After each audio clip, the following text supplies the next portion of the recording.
नमस्ते प्यारे बच्चों। तो आइए आज हम देखते हैं गणित का पाठ 6।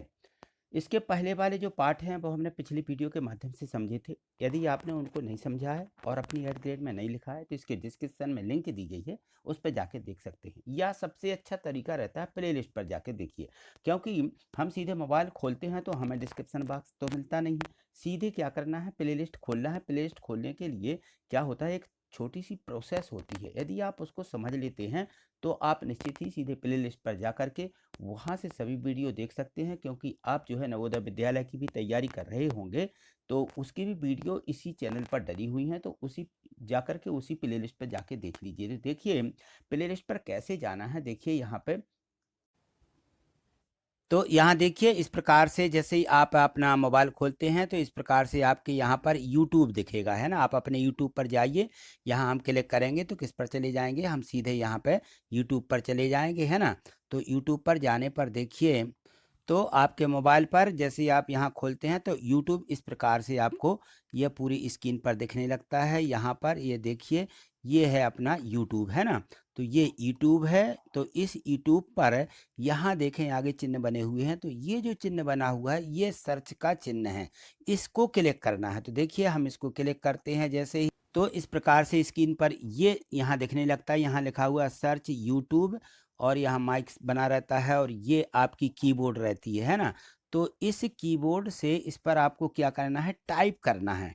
तो यहाँ इससे हम टाइप करते हैं तो यहाँ लिख जाता है। या फिर ऐसा कर सकते हैं कि जो यहाँ पे माइक बना रहता है, ये देखिए ये जो माइक है इसको यदि हम क्लिक कर लेते हैं तो हम यहाँ पे बोल देंगे कि एट ग्रेड गणित वाले सर। तो यहाँ पे क्या होता है, टाइप भी हो जाता है। या आप यहाँ से टाइप कर लेंगे ATGRE ग्रेड एट ग्रेड गणित वाले सर, यहाँ पे आप टाइप कर दीजिए। और जैसे ही आप इसको टाइप कर लेते हैं, देखिए मैं टाइप कर रहा हूँ तो मैंने ये टाइप किया। देखिए ये मैंने यहाँ पे टाइप कर दिया, ठीक है ना। क्या, ग्रेड एट ग्रेड गणित वाले सर कर दिया ना। तो ऐसे ही आप इसको क्या करेंगे, टाइप कर लेंगे। और यहाँ पे देखें जो हमारी यहाँ पे कीबोर्ड दी है, तो इस कीबोर्ड पर देखिए यहाँ नीचे ये जो निशान बना रहता है, ये यहाँ पे सर्च का निशान है, नीला नीला दिख रहा होगा।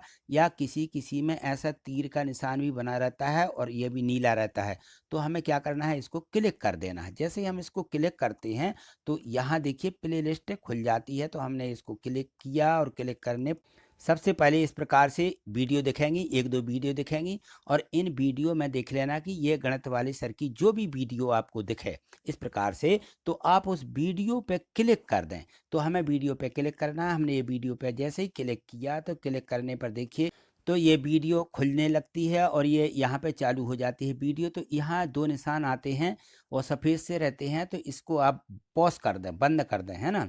तो जैसे ही हम इसको बंद कर देते हैं, स्किप कर देते हैं, तो वीडियो बंद हो जाती है। और उसके बाद हमें करना क्या है, ये देखिए फिर से लिखा है गणित वाले सर, ये इसको आपको क्लिक करना है। तो जैसे ही आप क्लिक करेंगे तो प्ले लिस्ट पर पहुंचेंगे। यहाँ आपको पूरी प्रोसेस समझ लेना है। तो देखिए मैं इसको क्लिक कर रहा हूँ, तो मैंने क्लिक किया। तो यहाँ पर आपको देखना है कि ये हमारा प्ले लिस्ट खुल जाती है। यहाँ देखिए ये लिखा हुआ है होम, ये लिखा हुआ है वीडियो और ये लिखा है प्ले लिस्ट, लिखा है ना ये प्ले लिस्ट।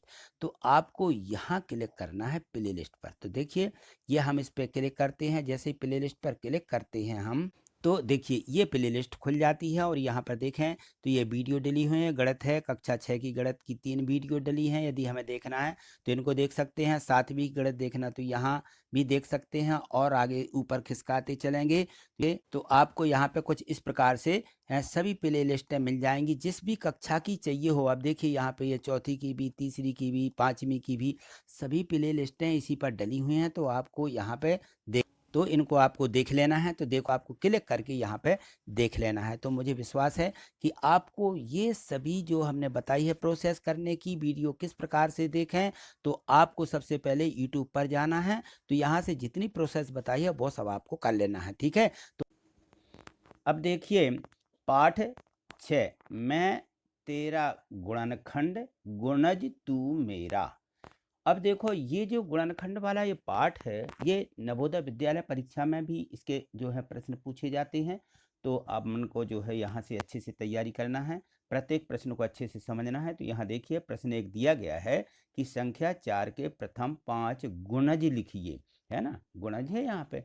तो यह गुणज क्या कहलाते हैं? गुणज का मतलब होता है दूनिया या पहाड़ा, ठीक है। जिसके जितने गुणज पूछे जाएं उस संख्या का उतने बार हमें पहाड़ा या दूनिया पढ़ लेना है, ठीक है। तो 4 के गुणज पूछे गए हैं कितने? 5। तो 4 का पहाड़ा 5 बार पढ़ दीजिए। गुणज का मतलब होता है गुणा करना, यानी 4 का हम क्या करते हैं, 4 का पहले 1 में गुणा करते, फिर 4 का 2 में गुणा करते, फिर 4 का 3 में गुणा करते, ऐसा 4 एकम 4, फिर 4 दूनी 8, 4 तिया 12, इस प्रकार से पहाड़े बनते जाते हैं। 4 चौके 16, 4 पंचे 20, 5 बार हमें पढ़ना था। तो ये 5 गुणज हो गए 4 के, ठीक है। चलो आगे देखो। अब यहाँ देखिए, यहाँ तो आपसे 6 के 3 गुणज लिखना है तो बन ही जाएंगे। 6 का 3 बार पहाड़ा इस प्रकार से पढ़ लेना है, ठीक है। अब यहाँ देखिए प्रश्न 2 में भी है कि 7, 14, 21, 28, 35 किस संख्या के गुणज हैं, ये हमें यानी पता करना है कि किस संख्या के गुणज हैं। तो कैसे पता करेंगे? आप देखेंगे कि 7 एकम 7, 7 दूनी 14, 7 तीन 21, 7 चौका 28, 7 पौने 35, किसका पहाड़ा पढ़ा जा रहा है? 7 का। तो हम लिख देंगे कि संख्या जो दी गई है 7, 14, 21, 28, 35 संख्या 7 के गुणज हैं, ठीक है ना। तो इस प्रकार से ये 7 के क्रम में आ रहे हैं, ठीक। अब यहाँ देखिए पूछा गया था कि संख्या 3 एवं संख्या 4 के दो साझा गुणज लिखिए। कैसे लिखना? साझा, साझा का मतलब होता है जो दोनों संख्याओं में आते हों। तो आप यहाँ 3 के गुणज लिखें, 4 के गुणज लिखें। जैसे 3 के होंगे 3, 6, 3, 9, ठीक है ना, 9 और 3 चौके 12, 3 पाँचे 15, 3 छः 18 लिखते जाइए। 3 साते 21, 3 आठे 24, 3 नाम 27 और यहाँ पे हम चाहें तो 3 नाम 30 भी कर सकते हैं, ठीक है। 4 के पढ़िए यहाँ पे 4 एकम 4 दूनी 8, 4 त्री 12, 4 चौके 16, 4 पंचे 20, 4 छः 24, 4 सत्ते 28, ठीक है ना। और भी लिख सकते हो 4 अट्ठे 32, 4 नाम 36, ठीक है। तो अब यहाँ देखिए हमें कितने गुणज लिखना थे? इसके 2 साझा गुणज लिखना है, तो जो दोनों में आ रहे हों। तो यहाँ से देखिए दोनों में क्या आ रहा है, यहाँ पे देखते हैं हम। तो सबसे पहले दोनों में हमें मिल जाता है क्या? 12। तो ये 12 पहला साझा गुणज होगा जो दोनों में है। इसके बाद चलिए कौन सा है? इसके बाद हम देखते हैं कि 24 जो है दोनों में आ रहा है। तो 2 साझा गुणज हमें यहीं पे मिल गए। और भी आगे हम यदि पहाड़ा पढ़ते जाते हैं और आगे की संख्या को लिखते जाते हैं इसी प्रकार से, तो हमें और भी 3 और 4 के साझा गुणज मिलेंगे, लेकिन हमें मात्र 2 ही पूछे गए हैं, ठीक है। तो हमें लिख देना कि 12 और 24 2 साझा गुणज हैं, ठीक है। तो यहाँ जो साझा है कि वो 3 में भी आ रहा है और 4 में भी आ रहा है। तो 3 और 4 के यहाँ लिखे जाते हैं, ठीक है ना। यहाँ चाहे तो 3 के सभी गुणज लिख लें और यहाँ 4 के सभी गुणज लिख लें और इन 12 और 24 को इसमें लिख दें, ठीक है। तो इस प्रकार से हमें लिखना है। तो यहाँ देखिए 3 के क्या आ जाएंगे? 3 होगा, ठीक है, 6 होगा, 9 होगा, 12 होगा, 15, 18, इस प्रकार से हम लिखेंगे कि 15 है, 18 है, 21, 24 तक 21 और 24 नहीं लिखेंगे क्योंकि 24 जो है हमारा किस में आ रहा है? 24 4 में आ रहा है, तो इसको यहाँ नहीं लिखेंगे। इसी प्रकार से इस 12 को भी यहाँ नहीं लिखेंगे, ठीक है। 4 के लिखिए, 4 एकम 4, 4 दूनी 8, 4 3 12 ये लिख गए। 4 चौके 16 लिखेंगे, ठीक है। 4 पंचे 20 लिख देंगे और 4 छः 24 इसमें आ गया। तो इतने ये 4 के यहाँ बना सकते हो, ठीक है। चलो आगे देखो। यहाँ हमें उत्तर यहाँ हल के रूप में इस प्रकार से लिखना कि 3 के गुणज ये हैं, 4 के गुणज ये हैं, 3 और 4 के साझा गुणज 12 और 24 हैं, ठीक। इतना हम उसमें नीचे लिख देंगे। अब यहाँ देखिए प्रश्न 4 दिया गया है कि संख्या 10 और 15 के सबसे छोटे साझा गुणज लिखिए। जो पहले आ रहे हों, जो सबसे पहले आ जाता है। तो देखिए 10 के गुणज यहाँ पे 10, 20, 30, 40, 50, 60, 70, 80, 90 इस प्रकार से होंगे, है ना। और 15 के गुणज 15, 30, 45, 60, 75 और 90। तो अब देखिए दोनों में सबसे पहले क्या आ रहा है? दोनों में सबसे पहले आ रहा है 30। कितना आ गया? 30, ठीक है ना। तो ये दोनों के क्या कहलाएंगे? ये साझा गुणज होंगे। 10 और 15 के साझा गुणज कितने? 30 हैं। तो अब यहाँ देखिए 10 यहाँ पे 20, और 30 इन दोनों के बीच लिखा जाएगा क्योंकि ये साझा गुणज है। फिर 40 है ना, और यहाँ देखो 15, फिर ये 30 भी इसी में आ जाएगा, ये 45, 15 30 और 15 30 45। आगे जाएंगे तो और भी 60 मिल जाएगा, 60 है 10 में भी आ जाता है तो वो भी साझा गुणज हो जाएगा, लेकिन हमें सबसे छोटा बस पूछा है, 60 नहीं पूछा आगे का, ठीक है ना। तो ये हमें इसको लिखना है। चलिए आगे देखिए, प्रश्न 5 में आ दिया गया है कि संख्या 12 के सभी गुणनखंड लिखिए। अब गुणज नहीं लिखना है, हमें क्या लिखना है, गुणनखंड। गुणनखंड का मतलब क्या है, गुणनखंड वे होते हैं कि जिन संख्याओं का इसमें भाग जाता हो, ठीक है ना। 12 में किन किन संख्याओं का पूरा पूरा भाग चला जाता है उन्हें हमें लिखना है, वो हैं संख्या के गुणनखंड। तो अब देखेंगे यहाँ 12 के गुणनखंड, 1 का 12 में भाग जाएगा, 2 का जाएगा और 3 का जाएगा, 3 चौके 12, 4 का जाएगा, 4 3 12, 6 का जाएगा, 6 दूनी 12 और 12 का भी जाएगा, 12 एकम 12, ठीक है ना। तो ये कहलाते हैं गुणनखंड, इनको बोलते हैं जिन संख्याओं का भाग जाए। और गुणज, गुणज में हम सीधा पहाड़ा पढ़ते जाते हैं, ठीक है। तो ये थोड़ा सा इनमें अंतर समझना है। अब यहाँ देखो प्रश्न बा दिया है इसी का कि 1 3 5 एवं 15 किस संख्या के सभी संभव गुणनखंड हैं। जिस संख्या में ये सभी आ जाएं वही संभव कहलाएंगे, है ना। तो ये संख्या कौन सी हो सकती है, तो 1 3 5 और 15 संख्या 15 के सभी संभव गुणनखंड हैं। ये सभी गुणनखंड किस में आते हैं, 15 में आएंगे। और कोई संख्या यदि हम लेते हैं तो ये पूरे गुणनखंड नहीं आ सकते, इसलिए 15 के ये सभी संभव गुणनखंड हैं, ठीक है।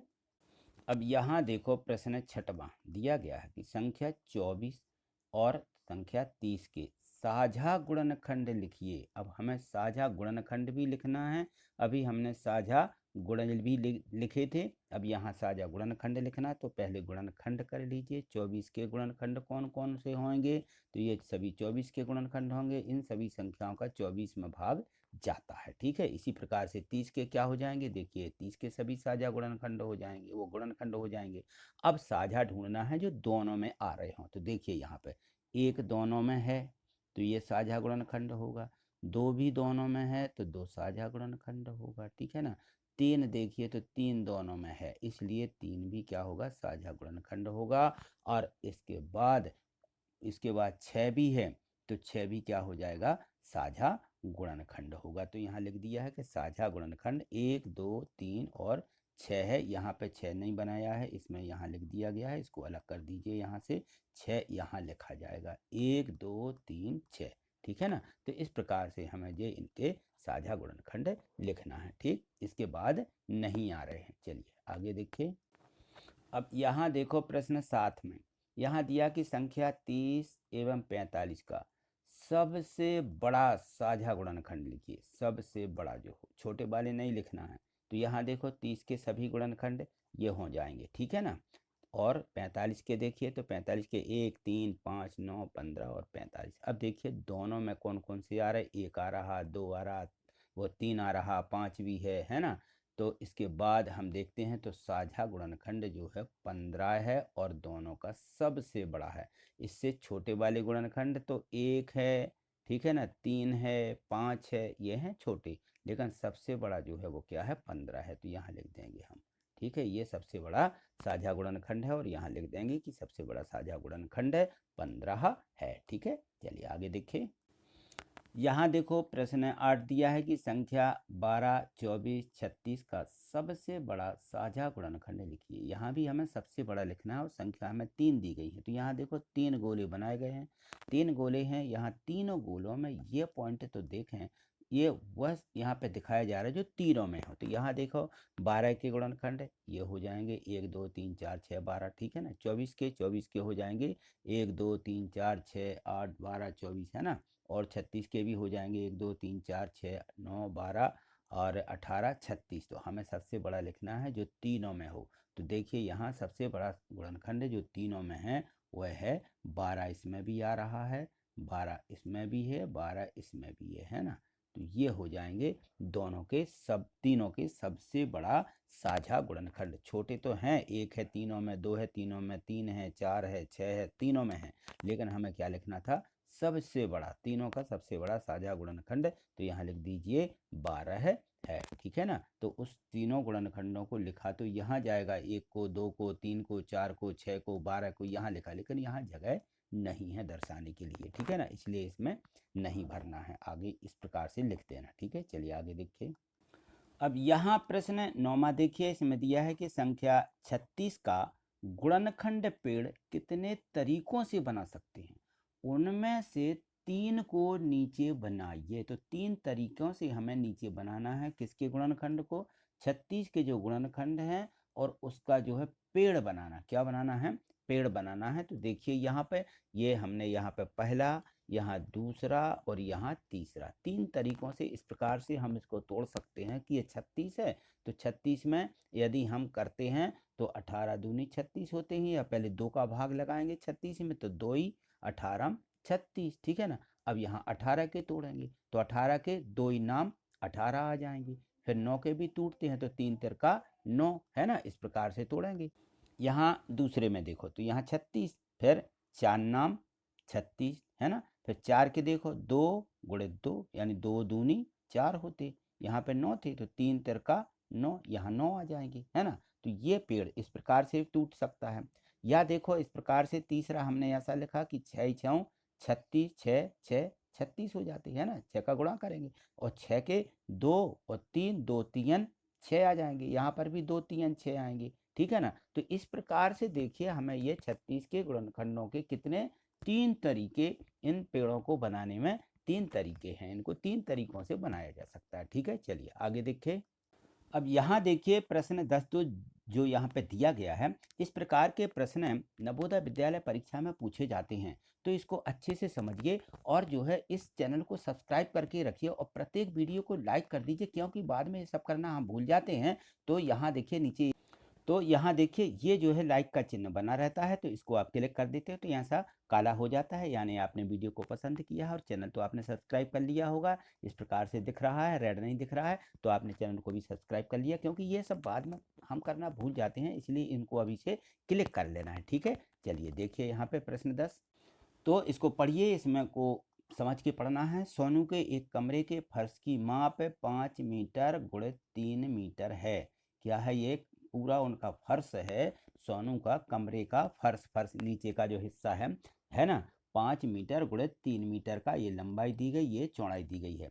बाजार में 30 सेंटीमीटर गुणे 30 सेंटीमीटर एवं 20 सेंटीमीटर गुणे 20 सेंटीमीटर की चौकोर टाइलें उपलब्ध हैं। 2 प्रकार की टाइल्स हैं, ये बाजार में मिल रही हैं, तो उसे कौन सी आकार की टाइलें खरीदनी चाहिए ताकि वह उन्हें बिना काटे बिछा सके, उनको हम काटना ना पड़े और सीधे लाके बिछा दें, तो हमें इन दोनों में से कौन सी माप की टाइलें खरीदना चाहिए। इस प्रकार के प्रश्न जो हैं नवोदय विद्यालय परीक्षा में पूछे जाते हैं, इसलिए इसको अच्छे से समझ लीजिए। देखिए यहाँ पे दिया गया है, ये मीटर, कमरे की जो लंबाई चौड़ाई है ये मीटर में दी गई है, और टाइल्स किस में मिलते हैं, ये सेंटीमीटर में मिलते हैं, क्योंकि इनकी माप जो होती है और ये छोटे होते हैं और कमरा बहुत बड़ा होता है। ये एक टाइल्स की जो है लंबाई चौड़ाई दी गई है, तो ये 30 बाई 30, 30 20 बाई 20 के 2 इस प्रकार के टाइल्स हैं, तो उनको हमें क्या करना है, खरीदना है। तो हम कौन सी टाइल्स खरीदें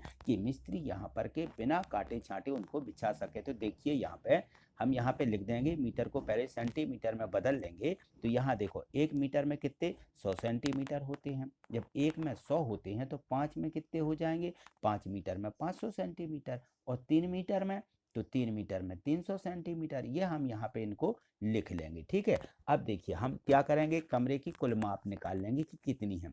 तो कमरे की कुल माप 500 गुणे 300 गुणा कर देंगे, 5 तिया 15, और ये यहाँ पे 4 शून्य ज्यों की त्यों उतारेंगे तो 1,50,000 वर्ग मीटर ये कमरे की माप बन गई, ठीक है ना। और टाइल्स की माप 30 गुणे 30, तो 30 और 30 का गुणा कर लीजिए, पहली टाइल्स है, यहाँ पे पहली टाइल्स दी गई है 30 गुणे 30 माप की, यानी 900 वर्ग सेंटीमीटर, ठीक है ना। और दूसरी 20 गुणे 20 की है ना, तो 20 गुणे 20, यहाँ पे दोनों का गुणा कर लें, 2 दूनी 4, 200 आ जाएंगे, 400 वर्ग सेंटीमीटर। अब देखिए हमारे पास ये 2 टाइल्स हैं और पूरे कमरे का क्षेत्रफल क्या है, ये 1,50,000 वर्ग सेंटीमीटर है। तो हम क्या करें, इस 1,50,000 में इस 9,000 का भाग देंगे और 1,50,000 में यहाँ 400 का भाग देंगे, यहाँ 900 का भाग देंगे, यहाँ 400 का भाग देंगे, जिससे पूरा पूरा भाग चला जाएगा। उस टाइल्स को हम लेंगे जिसको हमें काटना नहीं पड़ेगा, और जिसका भाग नहीं जाएगा वो टाइल्स हम नहीं लेंगे क्योंकि उसे काटना छांटना होगा। ठीक है ना। तो यहाँ देखो, हम यदि 1,50,000 में 900 का भाग लगा देते हैं तो 166.6 आता है, यानी हमें इसको काटना होगा। ठीक है ना। तो इसका पूरा पूरा भाग नहीं जा रहा है। और यहाँ देखो, 1,50,000 में 400 का भाग दें तो ये भाग पूरा पूरा चला गया है, 375 आया है, यानी हमें 375 टाइल्स खरीदनी होंगी। और वह किस माप की होंगी? वह 20-20 की माप की होंगी, मानी दूसरी वाली टाइल्स जो है हमें वह खरीदनी चाहिए। तो हम लिख देंगे कि 20x20 सेंटीमीटर माप की टाइल्स खरीदनी चाहिए। ठीक है ना। तो इस प्रकार से हमें यह प्रश्न को लिखना है और अच्छे से इनको हल कर लेना है। समझ भी लिया है आपने। तो आज इतना ही, मिलते हैं अगली वीडियो के माध्यम से। आगे देखने के लिए चैनल को बिल्कुल सब्सक्राइब करके रखना है, और वो प्रत्येक वीडियो है उसको लाइक अवश्य करना है। ठीक है। थैंक यू, धन्यवाद।